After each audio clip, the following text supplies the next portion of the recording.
بسم اللہ الرحمن الرحیم۔ آج ہم آپ کے ساتھ چکوال کی ایک بہت بڑی اور بڑی خوبصورت جھیل شیئر کر رہے ہیں۔ اس جھیل کی اگر بات کریں تو گزرے وقتوں میں اس جھیل پر، یہ صدیوں پرانی جھیل ہے، اور اس جھیل پر پوری دنیا سے جو مائیگریٹڈ سی اینیمل ہیں، سمندری یا باقی آبی پرندے، ان کی بہت بڑی تعداد پوری دنیا سے مائیگریشن کے دوران یہاں پر اپنا بسیرا کیا کرتی تھی، اور ان کی درجنوں اقسام ہوتی تھیں، جن میں مختلف قسم کی مرغابیاں، اور جو ایک بالخصوص ایک بہت ہی کمال کا آبی پرندہ ہے جس کو فلیمنگو کہتے ہیں، وہ بھی اس جھیل پر کئی سالوں سے اپنی سفری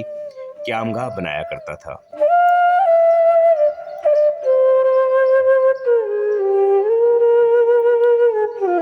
گزشتہ 15-20 سال اگر پیچھے چلے جائیں تو یہ مناظر ہم نے اپنی آنکھوں سے دیکھے ہیں کہ یہاں پر سینکڑوں بلکہ ہزاروں کی تعداد میں آبی پرندے،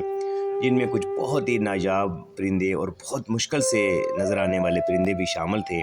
اور جیسا کہ میں نے ذکر کیا ہے کہ فلیمنگو کی بہت بڑی تعداد 15-20 سال قبل یہاں پر مستقل طور پر ہر سال آیا کرتی تھی۔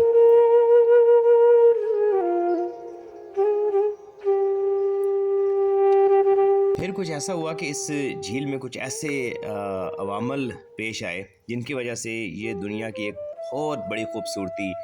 اگر میں آپ سے ترقی یافتہ ممالک کی بات کروں تو یہ وہ خوبصورتی ہے جس کے لیے یہ ممالک اور ان کی حکومتیں لاکھوں کروڑوں روپے لگاتی ہیں تاکہ یہ نیچرل بیوٹی یہ ان کے ملکوں کو نصیب ہو سکے۔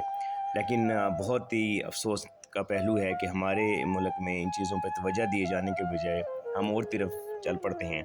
اور یہ کلر کہار جھیل ہے۔ کلر کہار جھیل میں جس وقت بوٹنگ کا جو رجحان ہے وہ بہت زیادہ بڑھ گیا، اور ظاہری بات ہے اس میں ایک بنیادی پہلو تو ہمیں ایسے ہی لگتا ہے کہ اس میں شاید کوئی فنانشل ایلیمنٹ شامل تھا لوگوں کی۔ اگر آپ انٹرٹینمنٹ کی بات کریں تو میرا خیال ہے کہ دور سے بیٹھ کے ایسے پرندوں کو دیکھنا بہت بڑی خوش نصیبی تھی۔ تو اس کلر کہار جھیل میں بوٹنگ کی وجہ سے یہ پرندے یہاں آنا چھوڑ گئے، اور چکوال اپنی ایک بہت بڑی خوبصورتی اور پاکستان اپنی ایک بہت بڑی چیز سے محروم ہو گیا۔